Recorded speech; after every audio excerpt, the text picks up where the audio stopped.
What's up, guys? Welcome to the Beast Kitchen! Sorry about the shakiness, I'll try to keep this still. This is an iPhone 4, and also sorry about the quality, and also sorry about my voice. It is rusty today, and I just don't know what's going on. But either ways, I want to explain this a little bit to the people who didn't actually know that I was making a cooking video every now and then, because this goes all the way back to when my channel was first starting out, and I had some issues with my microphone not really working too well, so instead what I did was cooking videos, and you guys actually really seemed to enjoy that.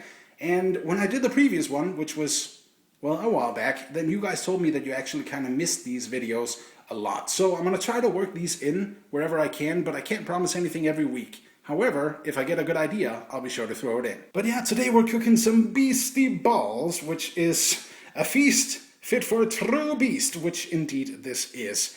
And yes, let's just go through some of these ingredients. Now, this is not going to be anything traditional in terms of meatballs for any of the countries over there, because, or out there, Jesus Christ.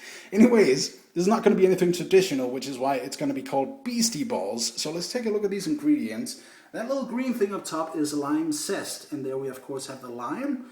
This is pecorino cheese, and then we go over here. This is just regular ground beef, a kilo of ground beef, very important. I don't know why that's important, but okay, this, however, is important. That, if you don't know what that is, then you are a vegetarian. That is bacon.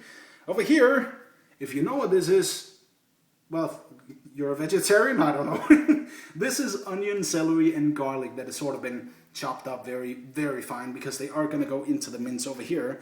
And then, of course, an egg and some breadcrumbs. And we also got some chives. Actually, we got 3 different kinds of herbs. This one is the chives. This one is a type of basil that I'm not really too familiar with, but it should have a very picante kind of taste to it. And over here, parsley. Alright, just waiting for the pan to get hot, and there is a very, very good way that you can check that. You just throw a little piece of bacon there. Now, I'm not going to put any pan into the oil. What? No, I'm not going to put any oil into the pan because bacon is already very, very fatty as it is. But this is not sizzling yet, which means it's not ready. And there it is. Focus. God damn it is an iPhone 4, so yeah, screw that. But that is the sound you want to hear. So now, the rest of the bacon. Yes! There we go. Alright, now I've just taken this pan off the heat here because it is very, very loud and I almost can't talk over it. But this is kind of how you want your bacon, you know, kind of wilt it down. It's still going to continue cooking, but yeah, now we're going to throw this in, which is going to be even more awesome. And also, by the way, you just want to sweat this off until the onions are translucent, and then this whole mixture is ready. Also, don't forget to season the bacon with some pepper. Don't put salt on it because it's already really salty, but bacon, especially just pork in general, loves black pepper. Alright, now all the onions are kind of translucent here, which is a really, really good sign. So what you're going to do, just like I've done, is take it off the heat and then pour it into like a different container and let it cool down completely. And the reason why, is we want to put it in there with this, and this, and this. I'm pretty sure I have everything that I need here. So I chopped up some basil, some chives, and some parsley. Now, you don't want to over chop these herbs. And when I say over chop, that basically just means that if you move all of your herbs here and there's a big green patch underneath it, that means you over chopped it and then you're going to lose all of the goodness. But there's not. And then we're just going to take this right there. It has cooled down very, very nicely, along with some cheese, some lime zest and juice, the eggs and breadcrumbs, and then the herbs. And I'll get back to you after that, because this is hard to do with one hand. There it is. I also took the time to put in some salt and pepper just because we really, really need it. Now, I don't know if 1/2 of a lime is enough for the juice. I'll see about that, but the zest I know is not enough. So what you're going to do next is take a little ball of this, actually a way, way smaller ball, because all you want is a tiny little sample, quite like this. Keep your pan hot, and then go over there and test your thing. Alright guys, it is the moment of truth. To test my thing, which I'm not too sure what it's called, and yeah, let's just say meat. I'm gonna test the meat. Let's see here.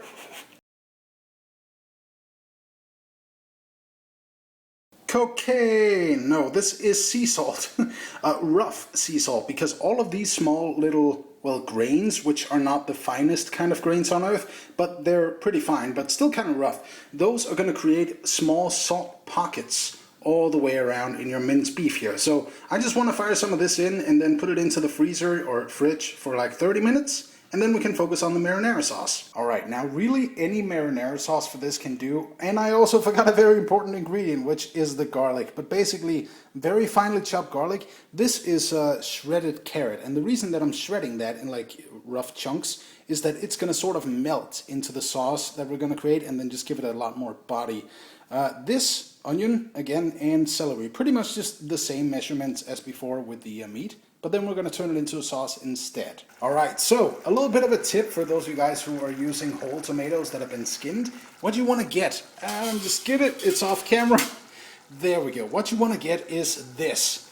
And the reason for that, this is also really good for deep frying, but the reason for that is that you can actually smush out the tomatoes. Because for those of you who don't do a tomato sauce regularly and it gets kind of watery and everything, just smush the tomato meat into the sauce and let that thicken it as well. Otherwise you're never going to get anywhere. Alright, so this is actually a little bit more exhausting than what I thought it was going to be. A little bit of mess there as well. Oh man, this has actually taken forever because I wanted this one to reduce down just a little bit, and as you can see there's not nearly enough water as there was to begin with, and so it is a nice plump marinara sauce. Now what I'm going to do is just pour some oil in here, make a nice sort of bottom of oil, like cover most of it, and then if any of you guys have ever cooked scallops before, or scallops, or however the hell you pronounce that, basically what you want to do is start here at 12 o'clock and then go 1, 2, 3, 4, 5, 6 and so on and so forth, so you always know which one you have put in first. And that's what I'm going to do to these puppies right here. So they're not completely uniform shape like in terms of size, but these are awesome and I cannot wait. So let's just test this, make sure. There's a slight hiss, and you know what, it's okay. There we go. Alright, now I don't know how well you guys can hear me, so I'm going to try to speak just a little bit louder, but basically what I'm doing here is I'm going to try to sear them off on one side and then the other, and then pour over the marinara sauce so they can finish cooking in the sauce, and then boil some pasta, and we should have a pretty good dish. Oh yeah, buddy. Hang on a second. Yeah, there's the focus. Look at that. I have yet to taste it, but I'm pretty sure it's going to taste amazing. There's just a few more things that we need. I'm just going to sprinkle some of this here on. Just a little bit on top. And then, just a little, see if I can get a sprig. This is so weird looking through the camera, but there it is. And then this one goes directly on top. That's a little bit weird, but this is basically the dish. And my god, does that look amazing. Anyways, right now, I'm gonna have to dive into this, and I'm just gonna relax tonight, because holy crap, this was a long adventure. But yeah, I'm gonna find a good place for this so I can take a shot, and that's gonna be my thumbnail. I cannot wait to eat. So thank you guys so much for watching. Leave a like if you enjoyed this. Let me know if you would have done anything else different in the comment section below, because hey, I may also improve my own meatballs. Who knows? But either ways, guys, thank you so much for watching. Leave a like if you enjoyed it. I'm exhausted. So I'll see you in the next one. Peace.